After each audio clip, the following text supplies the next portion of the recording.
Even when I was in high school, I would tell people I'm gonna be a movie director, and they'd be like, okay, that's great, that's good. That's a great goal. My dad was definitely not into it as a career choice. He was like, okay, that's cute, but then when you get your real job, what's that gonna be? Hi guys, I'm Zack Snyder, and this is the timeline of my career.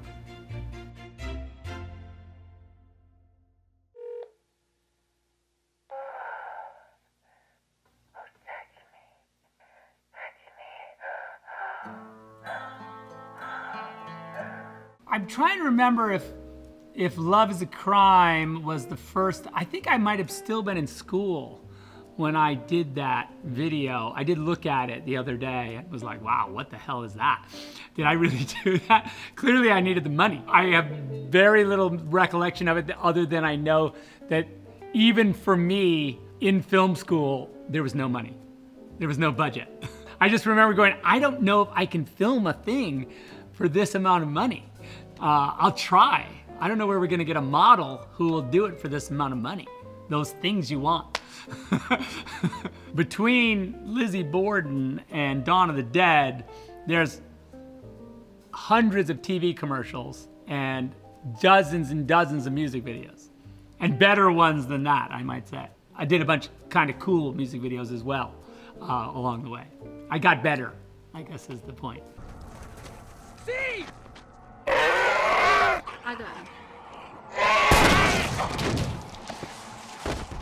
Damn. Now, up to that point, I also had, I was attached to Mage, which is a comic book that I didn't do at Disney. I was going to direct the SWAT movie at Sony, but I quit because they wanted to make it rated PG-13, and I was like, no, can't do it. And I had 300 already, had shopped around 300 and been told no. After I quit SWAT, Dawn of the Dead came along and I was eager, and I really thought I could. I was like, this I can do. I felt like the tone was really interesting to me, this kind of combination of have fun but don't make fun. Be reverent to the genre, but also push it. The kind of deep dive, Easter eggs, multi-layered. We took a lot of careful time on everything and all the backgrounds and all that stuff, and I was, you know, drawing like crazy to get all the, you know, to storyboard this movie. And at the time, I didn't even share really those storyboards with a lot of the people because I didn't even know that that was how you did it. I just do it for myself. I had been a director cameraman for 11 years and had seen every possible scenario from sort of a production standpoint. I was intimidated though by the machine and the length of the schedule and the cast, and you know, that part was made me nervous. I felt confident that I could make a cool kind of movie out of it.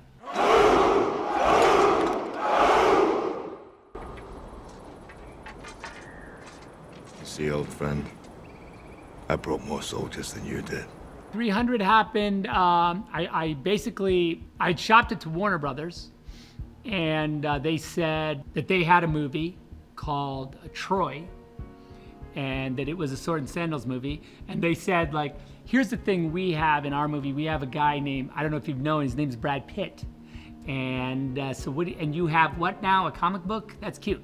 So, no. After Dawn's was successful and people seemed to like it, that's what started the process of 300. And we shot a test, because no one knew when I said, it's gonna look just like the comic book, they were like, yeah, but where in Greece are we filming? I'm like, we're not filming in Greece. We're filming just against a green screen. And they were like, what? No, that's gonna be horrible. I shot a test to show them what it would look like. And I even think after I showed it to them, they weren't sure what, they were like, okay, you could go try that. And I really was happy with the way it turned out. I mean, to this day, you know, people are like, 300's crazy. I've been a lifelong fitness fanatic. And I think that has a lot to do with, like, even just sort of the physical representation of men and women in my movies. I really like them to be sort of, you know, a certain way. Just aesthetique is very important to me when it comes to that sort of physicality. So yeah, we train pretty hard. And we've trained in all the movies. Like, there's always a gym. We always build a gym on set, and we invite everyone to work out if they want. Mark Twight, who trained the guys, he always said it was like, there was some psychological warfare that went on, even beyond, like when I left, I was like, okay, I don't even want to know about that. That looks like a lot of painful stuff happening. They call me Dr. Manhattan. They explain the name has been chosen for the ominous associations it will raise in America's enemies. I'm a huge fan of the graphic novel. It's probably the greatest graphic novel ever written. I knew the material, and when they asked me, I just felt like, I was like, yike, you know, that's a big, if you were religious, it would be like someone saying, we should make the Bible into a movie, what do you think? And you might just be like, I don't know. The thing was, I was sure they were gonna make the movie anyway, with or without me. There was just a lot of things in it that I was like, oh, it's not really correct, the graphic novel. And so, the process that I went through when I said I would do it was kind of trying to reinsert as much of the graphic novel back into it as possible in a sort of subversive way over time, which has become now like a hallmark of my career. I really love it, and I think it's a bit of a cult classic now, you know. It's a movie that's probably was made 10 years before it should have been made based on what it says about the genre. You know, I was making it based on this comic book genre, right? Not the movie genre necessarily, but movies have caught up to it. Now, I really just want to reach out to Alan Moore, and I think I really need to have a coffee with him at some point and just explain myself.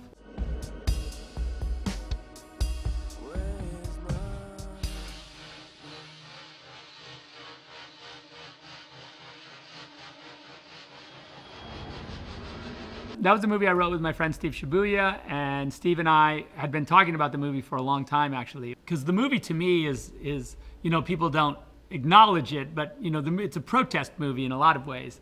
You know, it's a movie about genre. You know, like I was asked at the time, like, why did you dress the girls like that? And I always go, I didn't dress them like that, you did. I always saw it as an indictment of, in some ways, of like, you know, popular culture. I think at the time, you know, I was criticized for it being the opposite, you know, like some sort of sexist, like rant, but it was fun to make and I still love it to this day. That was the first time where I really faced like a true radical restructuring of a film for it to be more commercial. And there is a director's cut of that movie that has yet to be released. I'll say that out loud.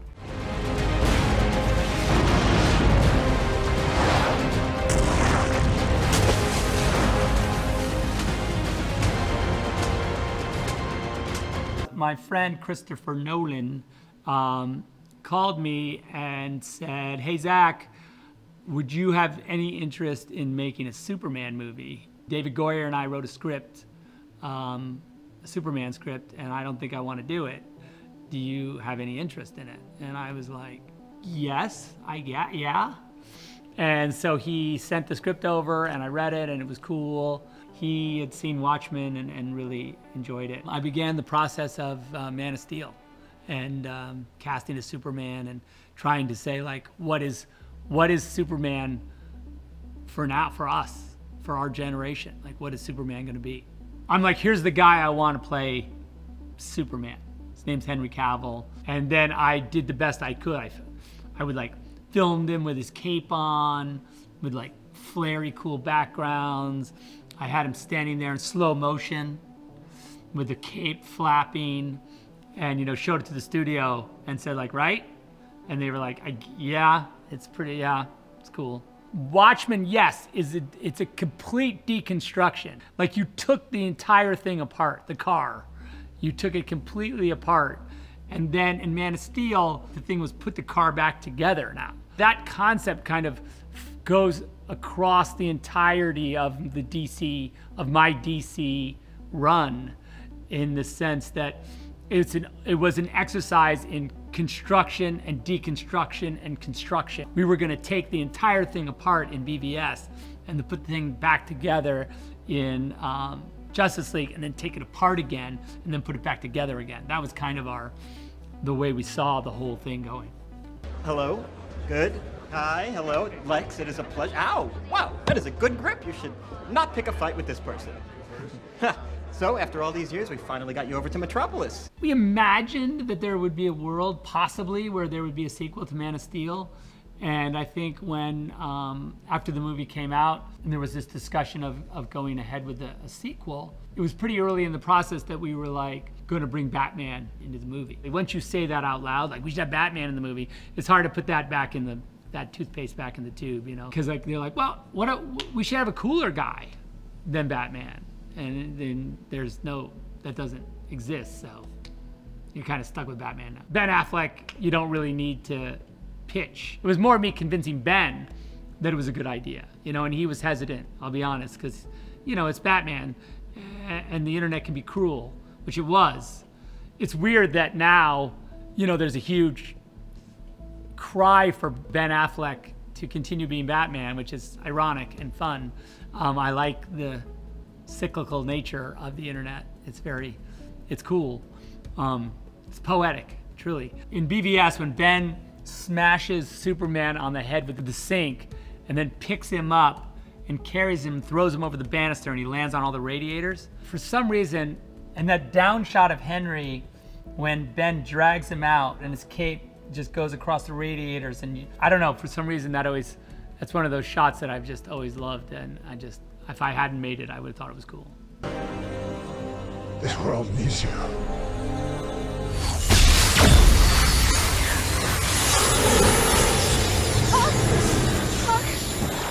Hold your fire! Hold your fire! When the movie came out in 2017, you know, I was not doing the movie anymore, and they had done the movie. They'd finished the movie without me. I think there was a guy in Wales who walked out of the movie theater and hashtagged and released on that day of release the Snyder Cut, right? On the day of release, that hashtag was used for the first time. 2 years later, on the anniversary of the movie, November 17th again, there was a huge Twitter campaign that had gone on that was joined by Gal and Jason and Ben and Ray, and to release the Snyder Cut. And that was when I got a call from the studio to say, what is that? What does the reality of releasing the Snyder Cut look like? And that was when I got the smallest inkling that there was a chance that that could be a reality.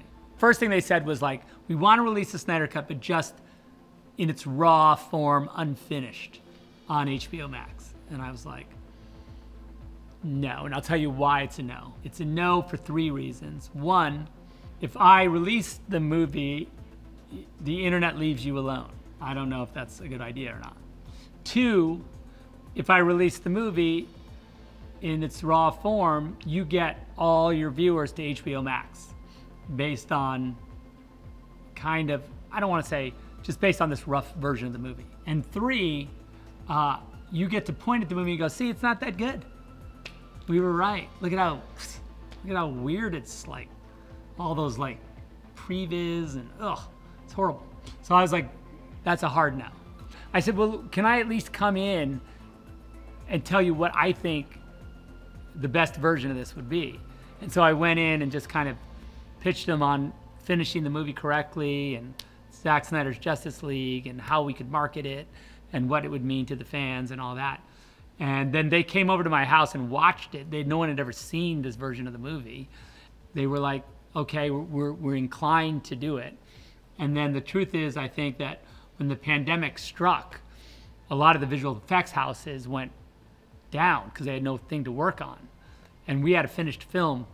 And so the kind of stars aligned and they were like, okay, if we do it right now. And that's how it kind of came to be.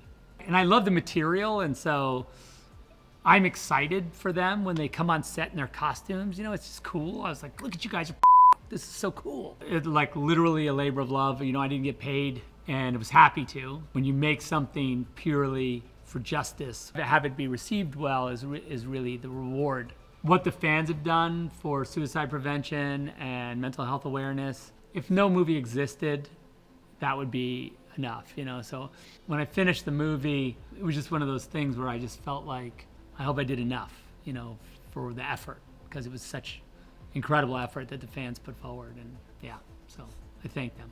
There is an abandoned rescue helicopter on top of the North Tower, Sodom. If you coordinate and communicate, this should be a simple in and out. I wrote the story like right after dawn. I probably wrote the story in 2004, you know, to be honest, you know, is when I came up with the idea. And it kind of had bubbled and sort of, it had always been there because I could pitch it really easily. You know, it's like such an obvious thing. It's like, oh, there's a zombie outbreak in Vegas. and they wall the city and they leave the zombies inside. You know, I was meeting here at Netflix. I was just talking to Scott Stuber, and I mentioned Army, and he was like, what about that? What about making that? And I was like, sure, that would be fun. And it's kind of nice. I mean, that's the great thing about Army is that, like, you know, it's original IP and it's just us, you know, making it up in the best possible way.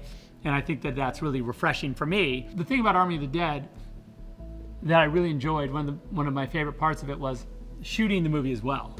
And sort of this experience with having the camera be a raw tool in your hand is different than like a directed tool, right? To make those decisions yourself and to like, and the lighting and the time of day and every single aspect of how you're gonna photograph it, and even the intimacy of the cameras and how you photograph, all those things become like really visceral tools in the making of the movie. I was working with a lot of the people I've worked with in the past, you know, who are like top of their game pros. There's a familiarity to it because it's zombies, but they know I know, so that they can let me do my thing. I don't know if I had an idea about what it would be, but it's been a wild ride. I mean, we just got back from Hawaii. I had 8 days off, so that's plenty for another year probably. I got some projects lined up that I want to get in the shoot, so yeah, I want to shoot.